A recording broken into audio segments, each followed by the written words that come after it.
Nunca pensé que un cumpleaños familiar podía convertirse en el día en que perdí el respeto por mi propia sangre. Y lo peor es que todo empezó con una sonrisa, de esas falsas que después te clavan un cuchillo sin avisar. Era el cumpleaños de mi madre. Casa llena, música baja, niños corriendo, olor a comida casera. Todo parecía normal. Ya sabes, ese tipo de reuniones donde todos actúan como si no hubiera problemas en la familia, aunque en realidad están sentados encima de una bomba. Mi hija, Sofía, estaba jugando tranquila en una esquina. Tiene 16 años, es responsable, trabajadora, demasiado buena para su edad, la verdad. Mientras otros adolescentes están pensando en fiestas, ella ayuda en casa, cuida a veces a sus primos. Y siempre dice sí cuando la familia pide favores. Yo debería haber visto venir lo que iba a pasar.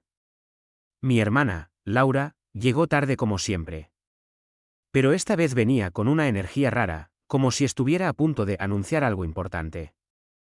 Entró, abrazó a todo el mundo, besos, risas forzadas, y luego golpeó su copa con una cuchara. Familia, atención. Silencio inmediato. Ya desde ahí me dio mala espina. Laura sonrió mirando a todos, pero sus ojos se clavaron en mi hija. Quiero compartir algo hermoso. Este verano va a ser increíble, porque Sofía va a cuidar a mis niños todos los días. Gratis. Así yo puedo trabajar tranquila. Por un segundo pensé que no había escuchado bien. Miré a Sofía. Se quedó congelada. Y antes de que yo pudiera decir una sola palabra, Laura siguió, como si ya todo estuviera decidido. Es lo mejor, ¿no? Es familia. Y además, Sofía es tan buena con niños, prácticamente ya lo hace gratis en casa. Risas incómodas alrededor de la mesa. Pero yo no estaba riendo. Porque en ese instante entendí algo, mi hermana no estaba pidiendo permiso. Estaba anunciando una decisión como si mi hija fuera su empleada. Y lo peor, es que esperaba que yo lo aceptara delante de todos. Sofía me miró. No dijo nada, pero sus ojos lo dijeron todo.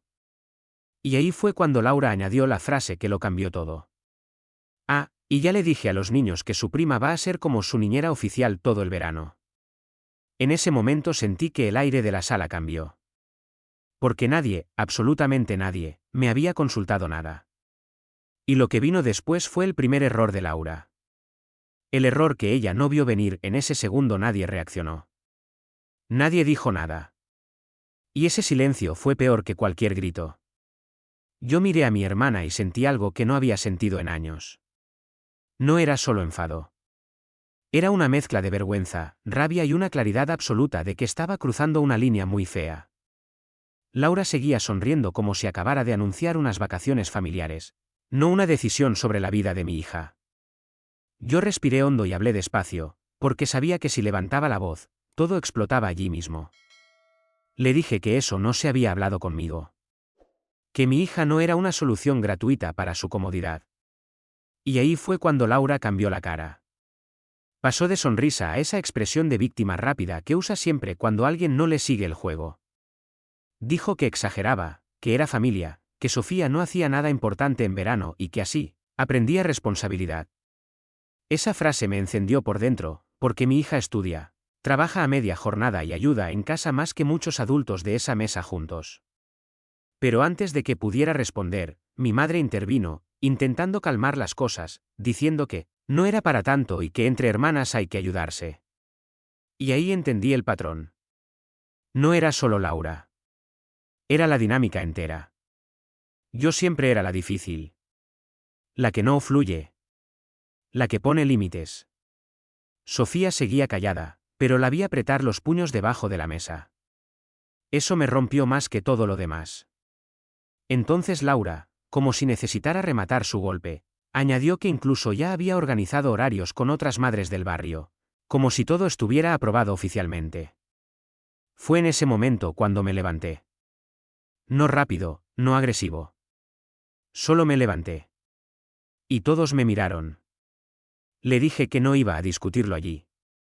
Pero que la respuesta era no. ¿Clare? Sin negociación. Sin debate.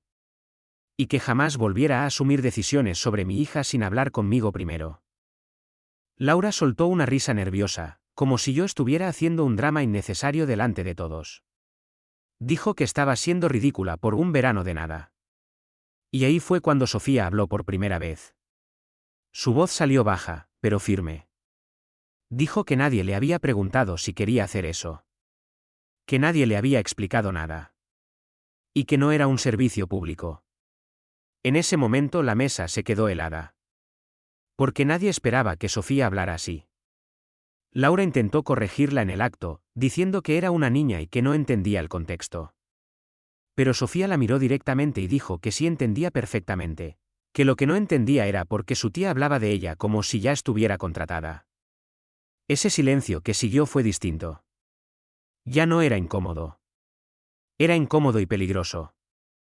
Laura perdió un poco el control y dijo que estaba siendo desagradecida, que ella solo pensaba en ayudarle a crecer. Y ahí fue cuando hice algo que nadie esperaba. Saqué el móvil. No para grabar drama, sino para hacer una llamada. Le dije a Laura que ya que había organizado horarios, ahora iba a escuchar algo importante. Y llamé a alguien que ella no esperaba. No era policía ni nada exagerado. Era la madre de uno de los niños que supuestamente Sofía iba a cuidar. Puse el altavoz. Y lo que esa mujer dijo cambió el ambiente en segundos. Porque resultó que nadie le había confirmado nada tampoco. Y cuando escuchó que Laura estaba vendiendo la idea de una niñera gratuita garantizada, su tono cambió completamente. Preguntó si esto era una broma. Laura se quedó pálida. Y yo solo la miré, porque en ese momento entendí que no era un malentendido. Era un intento de imponer algo a base de presión social. Y lo peor es que pensaba que nadie iba a cuestionarlo.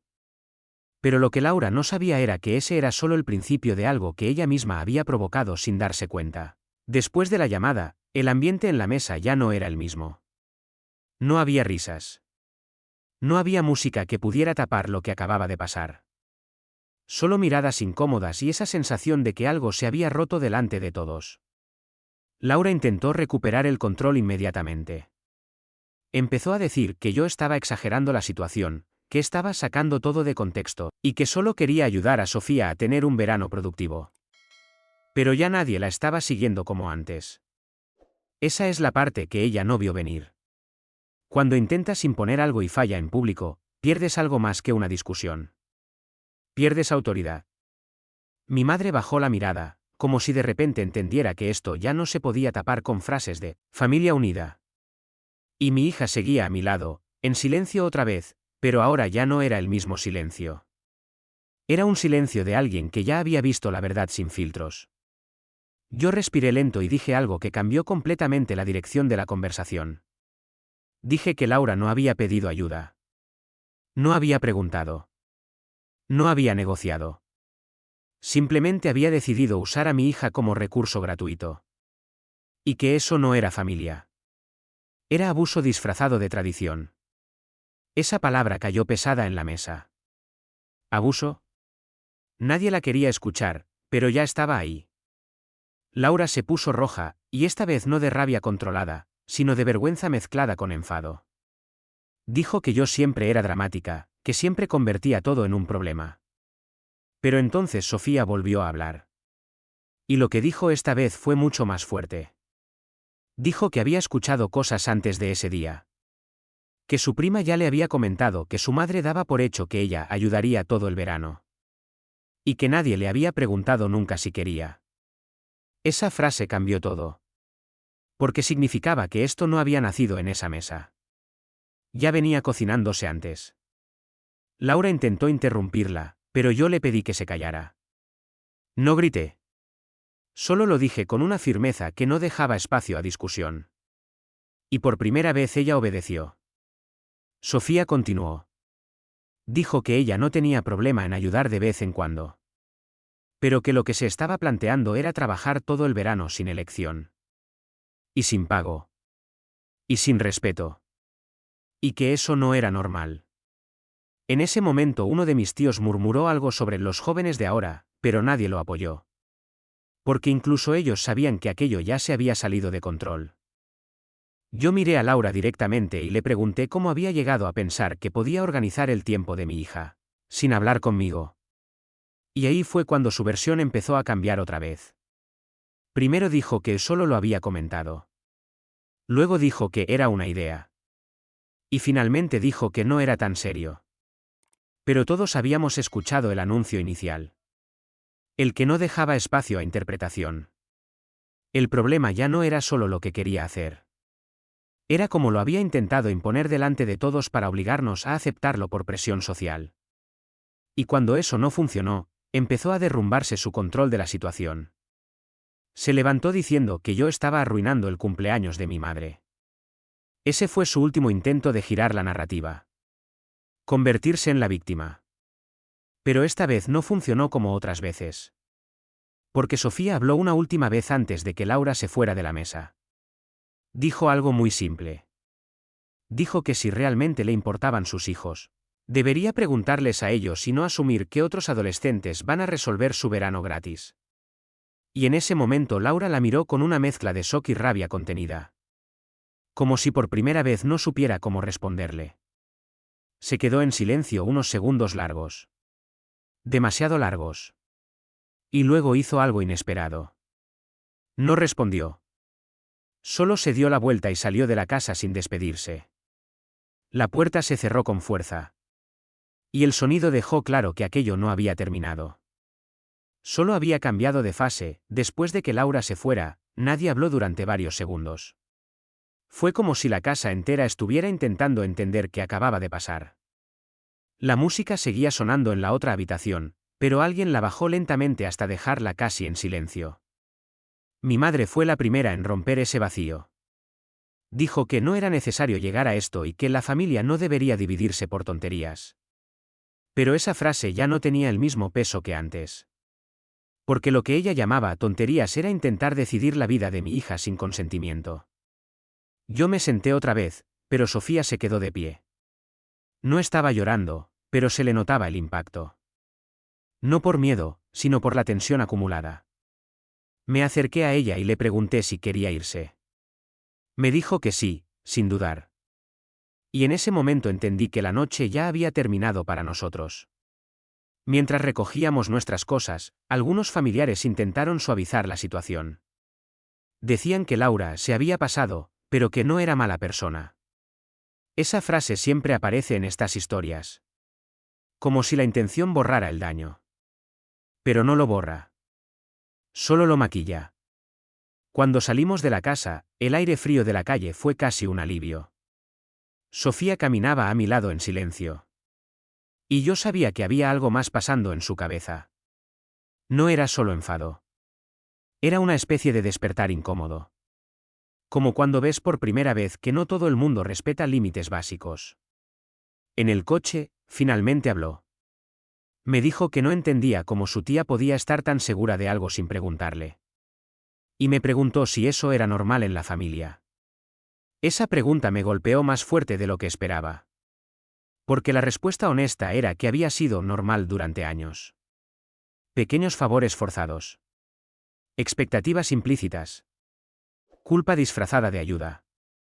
Yo le dije que no era normal, y que ella tenía derecho a decir que no siempre.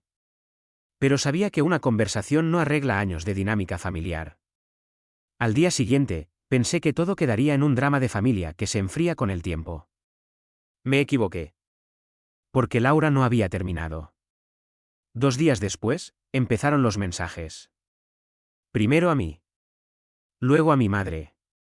Luego incluso a otros familiares. El mismo patrón en todos. Decía que yo había humillado a su familia. Que había expuesto una conversación privada. Y que Sofía había sido irrespetuosa. Intentaba reconstruir la historia a su favor, pieza por pieza. Pero había un problema. Demasiadas personas habían escuchado la versión original. Y eso ya no se podía borrar. Uno de los mensajes que más me sorprendió fue de una de las madres con las que supuestamente había organizado el cuidado de niños.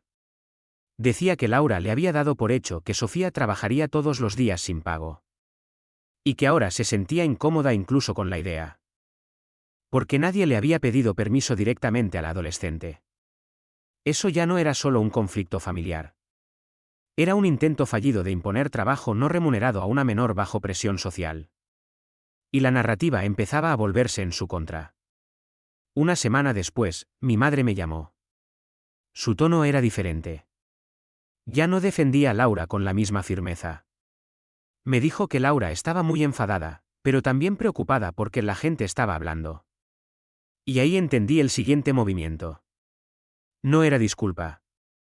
Era preocupación por la reputación. Laura no estaba pensando en lo que hizo. Estaba pensando en cómo se veía. Y eso cambió todo el conflicto de nivel otra vez. Porque ahora no era solo una pelea familiar. Era una guerra silenciosa por control de la historia. Pero lo que ninguno de ellos esperaba era que Sofía también había tomado una decisión. Y esa decisión iba a cambiar completamente el rumbo de lo que venía después. Sofía cambió después de ese día, pero no como todos pensaban.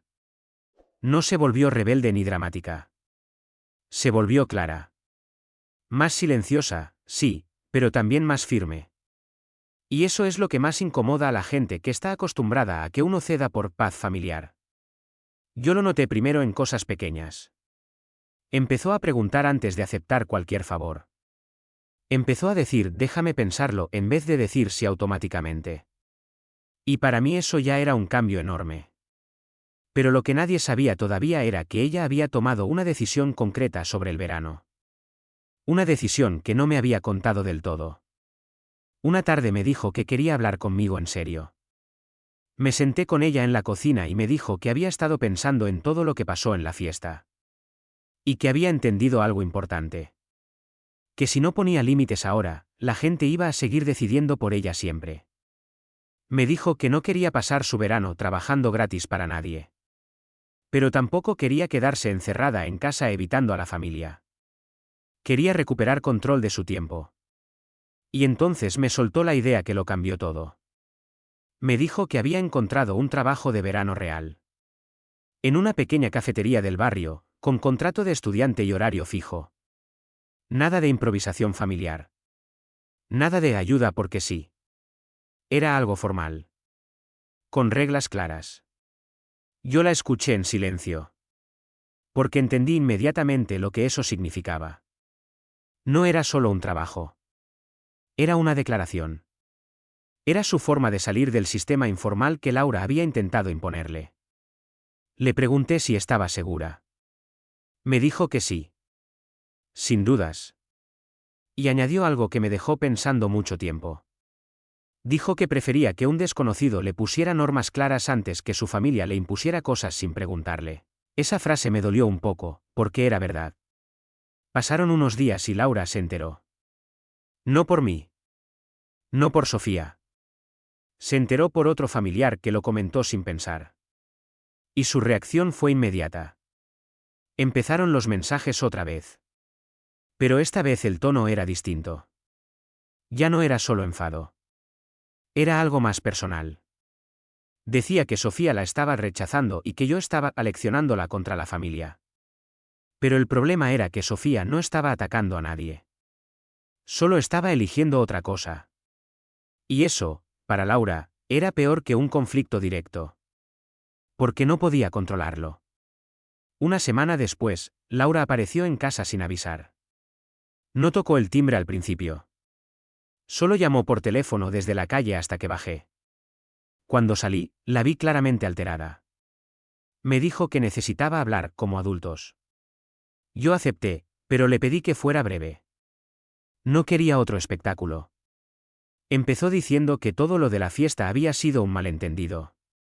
Que ella solo quería ayudar a Sofía a ganar experiencia. Pero yo ya había escuchado esa versión muchas veces. Le dije que el problema no era la idea de ayudar. Era asumirlo sin consentimiento. Ella cambió el enfoque. Dijo que Sofía estaba siendo manipulada por influencias externas. Esa fue la palabra clave. Manipulación. Cuando alguien pierde control de una situación, siempre aparece esa palabra. Yo le respondí que Sofía tenía 16 años, no era manipulada por nadie. Y que había tomado una decisión propia. Laura se quedó en silencio unos segundos. Y luego dijo algo que me sorprendió. Dijo que si Sofía trabajaba en ese café, Entonces ya no iba a contar con ella para nada. Como si mi hija fuera una herramienta disponible bajo demanda. Ahí entendí que no había evolución real en su forma de pensar. Solo frustración. Le dije que eso no era decisión de ella. Y que Sofía no le debía disponibilidad a nadie. Laura se fue sin decir nada más. Pero la tensión no desapareció. Solo se movió a otro nivel. Porque ahora ya no era solo un conflicto sobre un verano. Era sobre independencia. Sobre control. Sobre quién decide el valor del tiempo de una persona joven dentro de una familia. Y lo que iba a pasar después todavía no lo veía venir nadie. El verano empezó con una tensión silenciosa que nadie quería nombrar en voz alta. Sofía comenzó su trabajo en la cafetería y desde el primer día, algo cambió en ella. Volvía cansada, sí, pero era un cansancio distinto. No era el agotamiento de estar atrapada en obligaciones familiares sin salida. Era el cansancio de alguien que está construyendo algo propio. Yo lo veía en la forma en que contaba pequeñas cosas. Clientes difíciles, pedidos mal hechos, turnos largos. Todo eso que antes habría sido problema de otros, ahora era parte de su mundo real. Y lo más importante era su tono. Más seguro. Más estable. Laura, en cambio, desapareció durante unos días. No llamaba. No escribía. Y esa ausencia no era paz. Era estrategia. Lo supe cuando mi madre me llamó otra vez. Me dijo que Laura estaba dolida y que sentía que Sofía la había reemplazado. Esa palabra me llamó la atención. Reemplazo. Como si una relación familiar fuera un sistema de sustitución. Como si el afecto dependiera de disponibilidad laboral gratuita.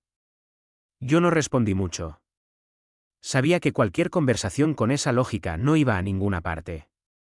Pero el verdadero giro llegó una tarde de sábado. Sofía llegó del trabajo y me encontró en la cocina. Tenía la cara seria. Me dijo que Laura había ido a la cafetería. Sin avisar. Sin llamarla.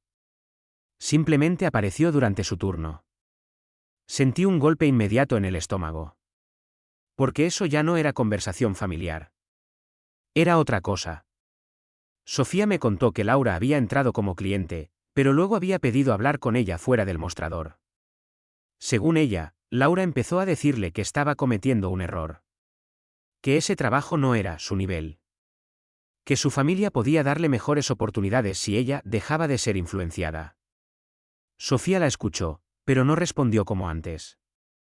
Esta vez no se quedó callada por miedo o respeto. Esta vez le dijo que estaba trabajando y que no podía hablar en horario laboral. ¿Simple? Claro.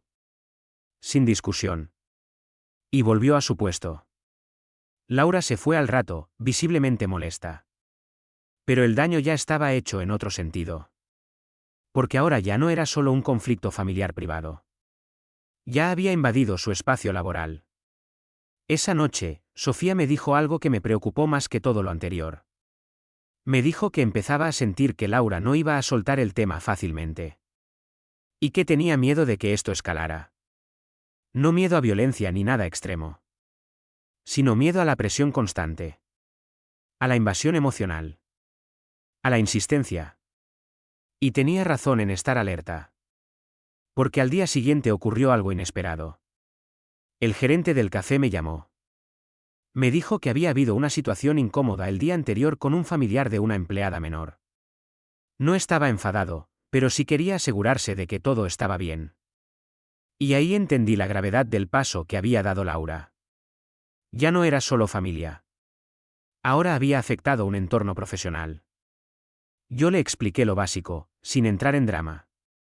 El gerente fue claro. Dijo que mientras Sofía trabajara allí, su espacio debía ser respetado. Y que no se permitirían visitas de familiares interfiriendo en el trabajo. Esa frase fue importante. Porque marcó un límite externo. Un límite que no venía de la familia, sino de una estructura profesional. Cuando le conté esto a Sofía, por primera vez la vi relajarse en semanas. No porque el problema hubiera terminado, sino porque ya no dependía solo de nosotros poner límites. Había una tercera parte que también lo sostenía. Pero Laura no lo vio así. 2 días después, llegó un mensaje que lo cambió todo otra vez. No era para mí. Era para Sofía directamente, y lo que decía no era solo una queja más. Era una advertencia disfrazada de preocupación. El mensaje llegó a la hora menos pensada, cuando el día ya estaba casi cerrado y todo parecía relativamente tranquilo. Sofía estaba en su habitación, revisando cosas del trabajo del día siguiente, y yo en el salón, intentando desconectar. El móvil de ella vibró varias veces seguidas. Al principio no le dio importancia, pensó que era el grupo del trabajo o algún aviso del horario. Pero cuando vi su cara cambiar, supe que no era algo normal.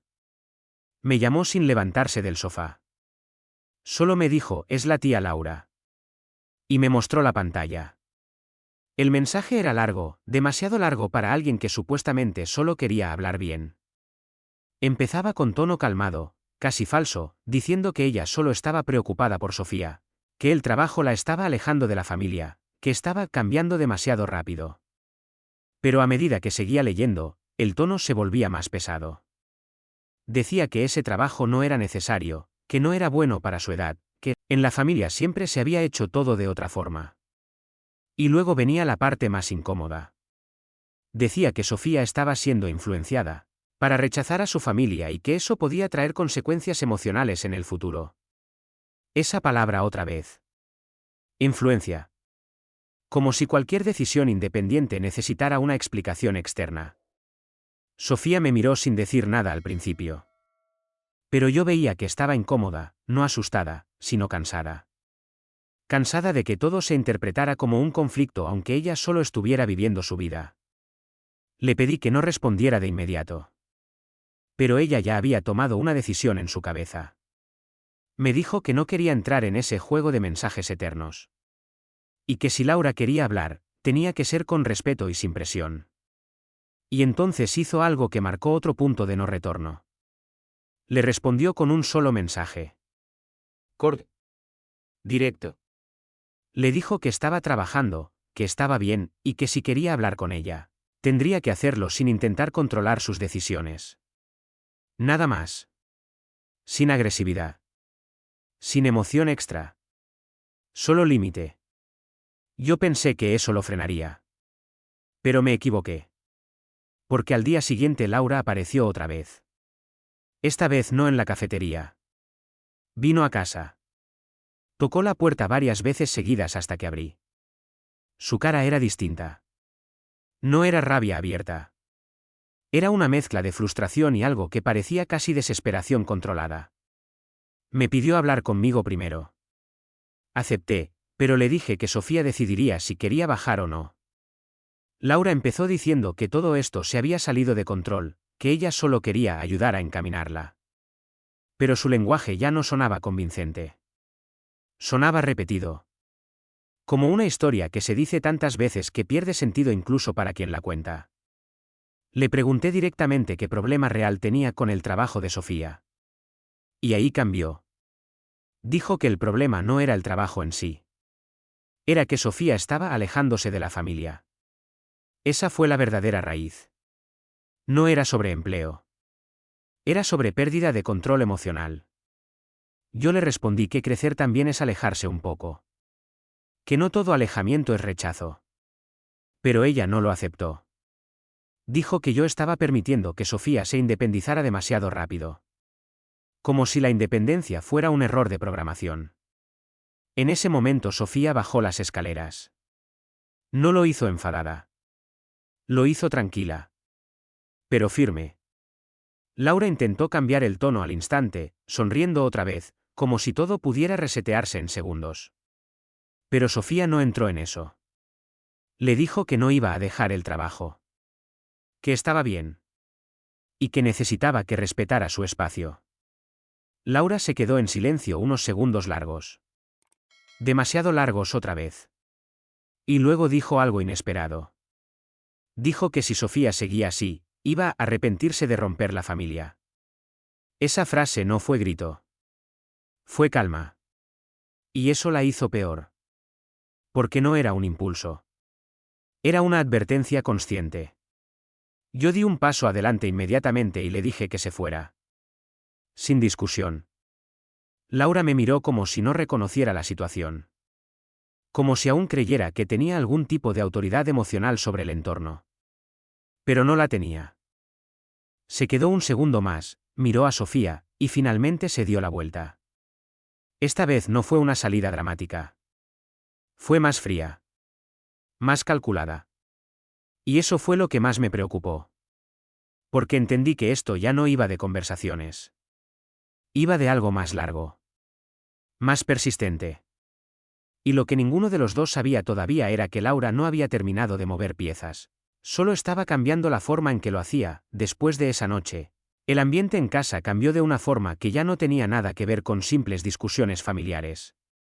No era solo tensión. Era vigilancia emocional constante. Cada notificación del teléfono parecía tener peso. Cada silencio largo se sentía como antesala de algo. Sofía seguía trabajando en la cafetería, pero ahora todo estaba más estructurado. Menos improvisación. Más cuidado. No por miedo, sino por aprendizaje. Había entendido algo básico. Que poner límites no termina el problema. Solo redefine quién respeta esos límites y quién intenta empujarlos otra vez. Laura, en cambio, desapareció del contacto directo durante varios días. No llamaba. No escribía. Y eso, lejos de tranquilizar, generaba otra capa de incertidumbre. Porque ya sabíamos que su silencio no era rendición. Era reorganización. Yo lo sentía en pequeños detalles. Comentarios sueltos de familiares. Mensajes indirectos. Preguntas demasiado específicas sobre el horario de Sofía. Todo eso llegaba fragmentado. Como si alguien estuviera intentando reconstruir su rutina sin preguntar directamente. Una tarde, Sofía volvió del trabajo con una expresión distinta. No era tristeza ni cansancio. Era incomodidad. Me dijo que una clienta habitual del café le había preguntado por su problema familiar. Le pregunté a qué se refería. Y me contó que esa clienta conocía a Laura. No de forma cercana, pero suficiente como para haber escuchado una versión completamente distorsionada de lo ocurrido.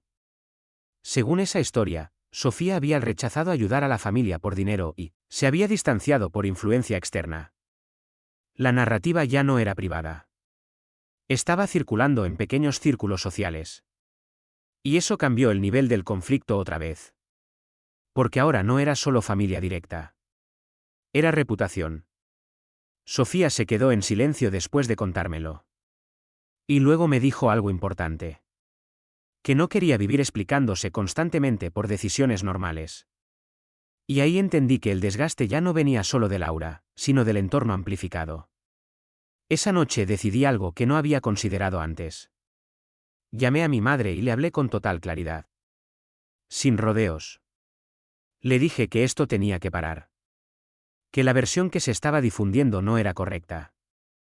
Y que si la familia quería seguir en contacto, tenía que ser sin manipulación ni reinterpretaciones constantes. Mi madre no respondió con confrontación. Respondió con cansancio. Dijo que Laura estaba muy afectada y que sentía que había perdido el control de la situación. Y esa frase lo explicaba todo. No era arrepentimiento. Era pérdida de control. 2 días después, Laura intentó un nuevo enfoque.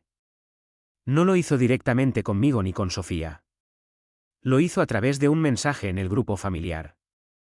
Un mensaje largo. Muy medido.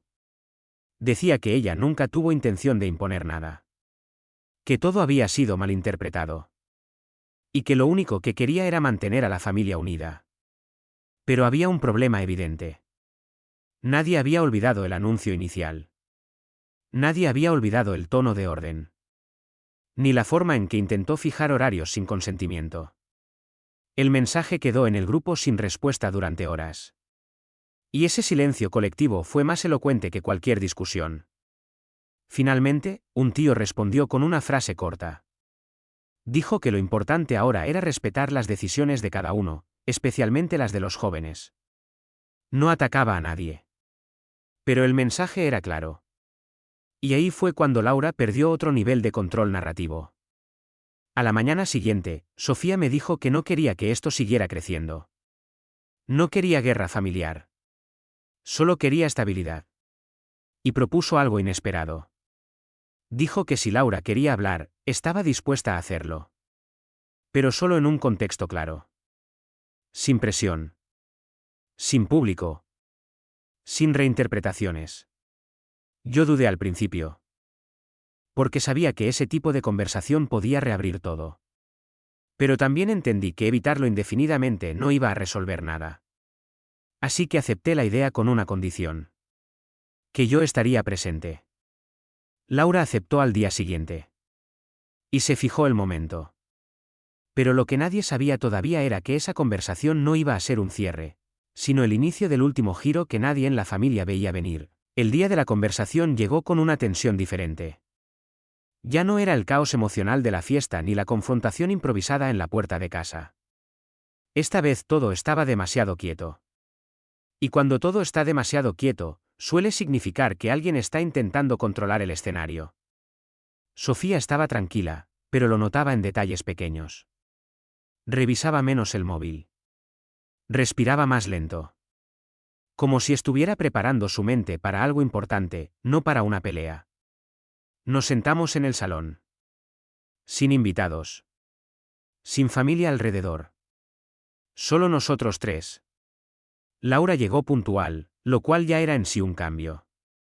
Entró sin dramatismo, pero tampoco con la energía amable de antes. Era una versión más contenida de sí misma. Se sentó frente a nosotros sin mirar directamente a Sofía al principio. Empezó hablando conmigo. Dijo que todo esto había sido un malentendido enorme, que la situación se había ido deformando con el tiempo y con las interpretaciones de otros. Usaba palabras cuidadas, casi estratégicas. Sofía no la interrumpió. Solo escuchaba. Y eso, curiosamente, parecía incomodar más a Laura que cualquier discusión. Cuando terminó su introducción, Laura finalmente miró a Sofía. Y dijo algo que parecía diseñado para cerrar el conflicto. Dijo que si en algún momento la había hecho sentir presionada, lo sentía. Pero inmediatamente añadió que su intención siempre había sido ayudarla a crecer dentro de la familia. Esa frase era clave. Porque volvía a introducir la idea de que la familia podía definir el crecimiento de Sofía. Yo intervine en ese momento y le pedí que fuera más concreta. Que no habláramos de intenciones generales, sino de hechos. Laura dudó un segundo. Y luego dijo que quizá había asumido demasiado. Pero que no entendía por qué Sofía había reaccionado de forma tan extrema.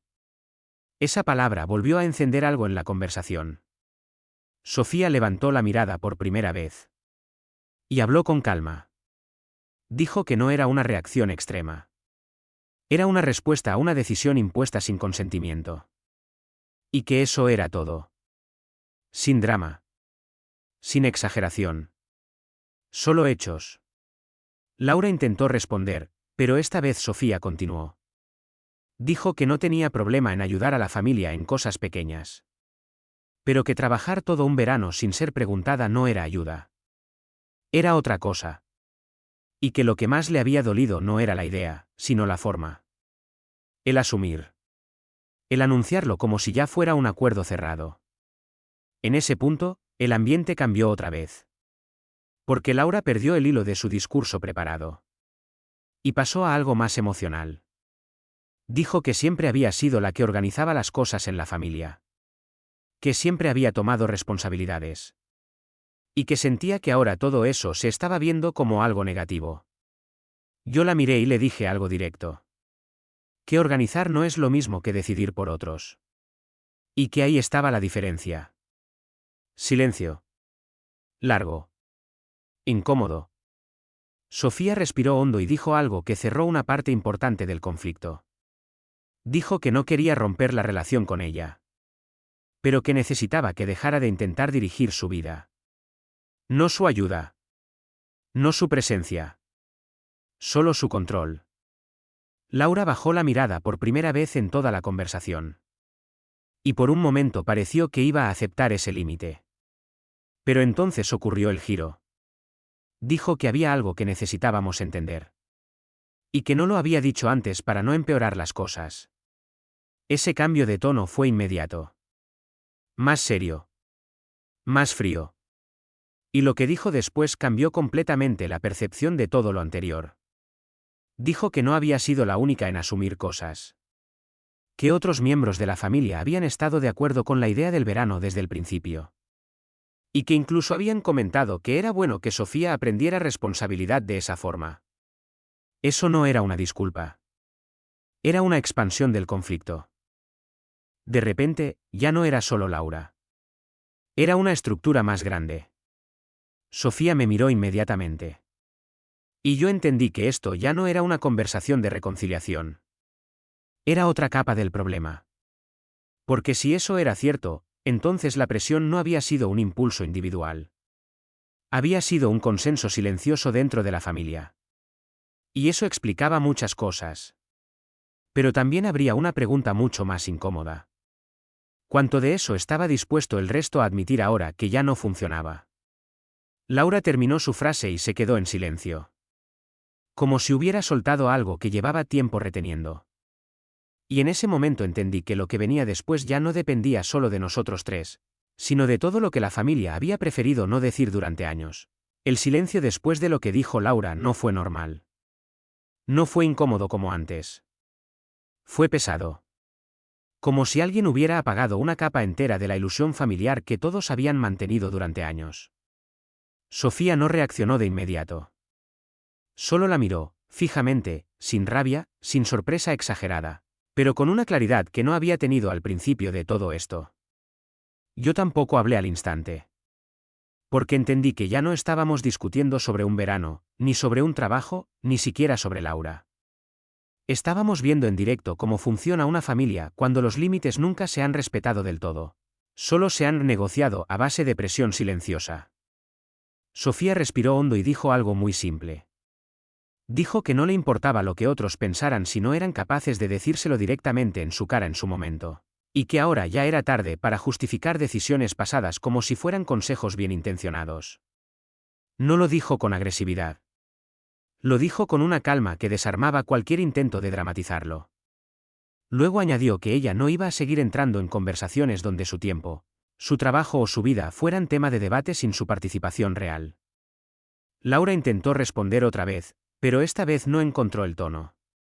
Empezó a decir que todo se había malinterpretado otra vez, pero se detuvo a mitad de frase. Porque ya no sonaba creíble ni para ella misma. Y ese fue el momento clave. El momento en que el relato que había intentado construir simplemente dejó de sostenerse. Yo intervine por última vez en esa conversación. No para atacar, sino para cerrar el marco. Dije que a partir de ese punto, cualquier relación con Sofía tendría que basarse en respeto explícito. No en suposiciones. No en así se ha hecho siempre. Y mucho menos en decisiones tomadas por terceros sobre su vida. Dije también que si eso no se podía aceptar, entonces habría distancia. No como castigo, sino como consecuencia lógica. Laura no respondió enseguida. Y cuando lo hizo, no fue con una defensa. Fue con una frase corta. Dijo que no quería perder a la familia. Pero ya no estaba hablando desde el control, sino desde la pérdida de control. Y esa diferencia lo cambió todo otra vez. Sofía se levantó primero. Dijo que no odiaba a nadie. Pero que necesitaba vivir sin sentirse asignada a roles que no había elegido. Y salió de la habitación sin mirar atrás. No fue una salida dramática. Fue final. Natural. Definitiva en su simplicidad. Laura se quedó sentada unos segundos más. Luego miró hacia el suelo. Y por primera vez no intentó girar la historia, ni justificarla, ni reinterpretarla. Solo dijo que no había entendido lo suficiente en su momento. Y que ahora ya era tarde para algunas cosas. Cuando se fue, la casa quedó en un silencio distinto al de todos los anteriores. No era tensión. No era conflicto activo. Era cierre. Las semanas siguientes no fueron explosivas. Fueron normales. Y eso, en este caso, fue lo más revelador. Sofía siguió trabajando, siguió creciendo en su propio ritmo, sin presiones externas disfrazadas de ayuda. La familia, en cambio, quedó en una especie de reajuste incómodo. Algunos intentaron retomar contacto como si nada hubiera pasado. Otros mantuvieron distancia. Pero ya no había una narrativa única que todos pudieran imponer. Laura no volvió a intentar organizar la vida de Sofía. No de la misma forma. Y aunque la relación no se arregló mágicamente, algo importante cambió. El acceso automático a la vida de otra persona dejó de existir. Y al final, lo que quedó no fue una venganza, ni una victoria clara, ni un castigo. Fue algo mucho más simple y mucho más incómodo para todos los involucrados. Un límite que por fin fue respetado. Y una lección que llegó tarde, pero llegó. Porque a veces el verdadero giro no es cuando alguien pierde el control sobre otros. Es cuando la otra persona deja de cederlo sin explicación.